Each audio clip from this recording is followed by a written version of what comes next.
Chapitre 25. De multiples odeurs flottaient dans l'air. Cela me surprit davantage que le fait d'être encore en vie. L'odeur de désinfectant, celle de tissus séchés au soleil, des effluves sucrés de fruits, et enfin l'odeur de mon propre corps. J'ouvris lentement les yeux. Une lumière crue traversa mes pupilles jusqu'à mon cerveau. Je refermai aussitôt mes paupières. Au prix d'un énorme effort, je les entr'ouvris à nouveau. Un liquide chaud mouilla mes cils puis s'écoula doucement. Des larmes. Je pleurai. Pour quelle raison ?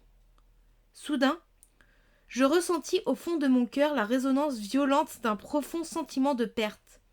J'eus l'impression d'entendre l'écho d'un cri feutré. Je plissai les yeux et chassai mes larmes.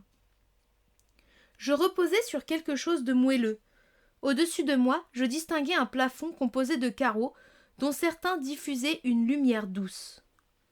Sur le mur du fond, je distinguai nettement une ouverture recouverte d'une plaque de métal. Sans doute un dispositif d'aération qui déversait de l'air en émettant un faible bourdonnement. Un dispositif d'aération. En bref, une machine. Mais c'était impossible. Aucun artisan, même le plus chevronné, ne pouvait construire une telle chose ici. Mais si ce que je voyais était réellement un assemblage mécanique, alors je n'étais plus... Non, je n'étais plus dans Ellen Craig. À cette pensée, mon esprit s'anima et je m'empressai de me lever. Du moins, j'essayai, mais mon corps affaibli refusa de bouger. Je réussis quand même à lever ma main droite devant mes yeux. Sidéré, je contemplai mon bras rachitique. J'aurais été bien incapable de tenir une épée à cet instant. Des veines bleutées se dessinaient nettement sous ma peau blanchâtre et des plis se formaient aux articulations. Tout cela était si incroyablement réel et si naturel que c'en était effrayant. Une perfusion intraveineuse maintenue par un sparadrap à l'intérieur de mon coude était reliée à une poche transparente remplie aux 2/3 d'un liquide orangé qui s'écoulait à un rythme régulier. Je remuai les doigts de ma main gauche et tâtonnai à l'aveuglette. Je compris que j'étais allongé sur un lit composé d'un gel de haute densité. Plus froid que la température de mon corps, une sensation désagréable m'envahit. J'étais donc nu.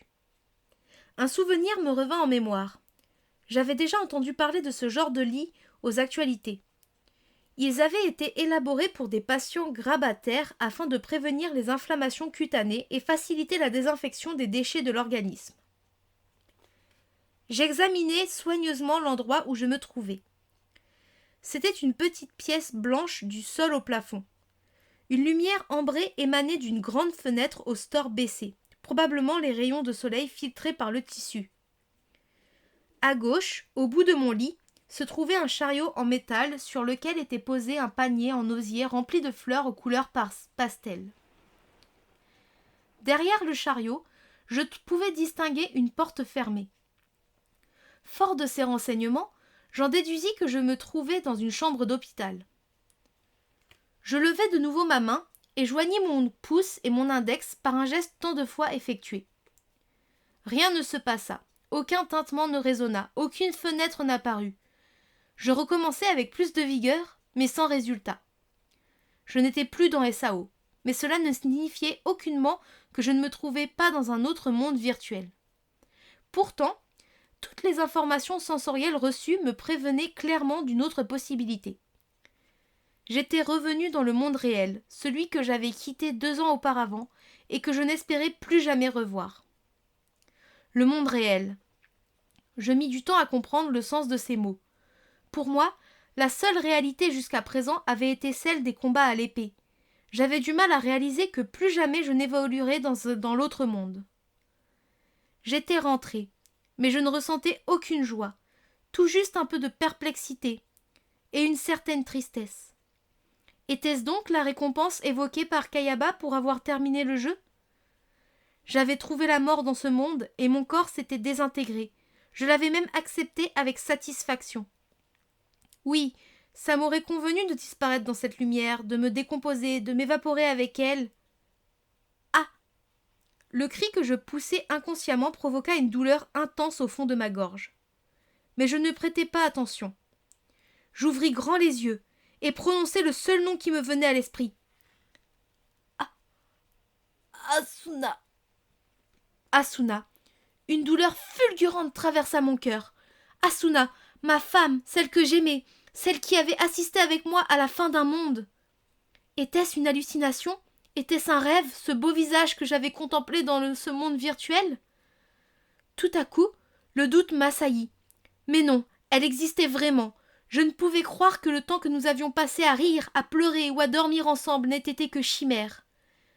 Kayaba nous avait congratulés ensemble. Félicitations pour avoir terminé le jeu, Kirito et Asuna.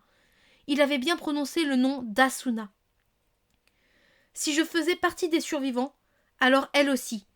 Cette perspective emplit mon corps et mon cœur d'amour et de désir. Je voulais la voir, je voulais caresser ses cheveux, je voulais l'embrasser, je voulais entendre sa voix appeler mon nom. J'essayais de toutes mes forces de me relever, mais je sentis une résistance. À tâtons, je détachai la courroie fixée sur mon menton et me débarrassai de ce qui enserrait ma tête. Je me redressai et examinai ce que je tenais dans les mains. C'était un casque peint en bleu d'où pendait un long câble de même couleur qui courait jusqu'au sol. C'était le Nerve Gear, cette machine qui m'avait maintenu dans un autre monde jusqu'à aujourd'hui et qui ne fonctionnait désormais plus. Sa teinte, autrefois bien brillante, s'était ternie et il s'écaillait par endroits. Tous les souvenirs de l'autre monde se trouvaient à l'intérieur de cet appareil. Machinalement, j'effleurai le vernis bleuté. Je ne le remettrai sûrement jamais, mais il m'a bien servi. Les combats menés à l'aide de mes épées paraissaient déjà de vieux souvenirs.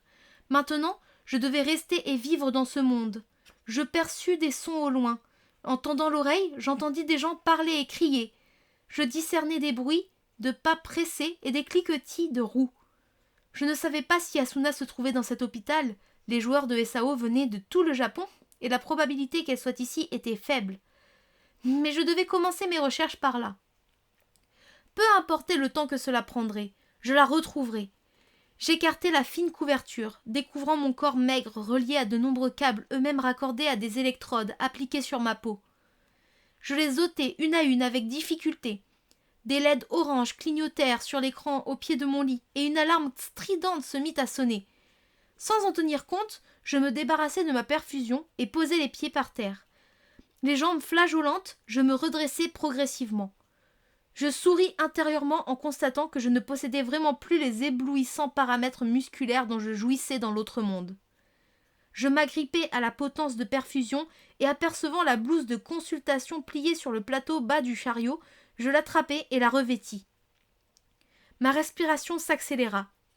Tous mes muscles se révoltèrent, causant une douleur que je choisis d'ignorer. Vite, vite, une voix me pressait. Mon corps tout entier la réclamait.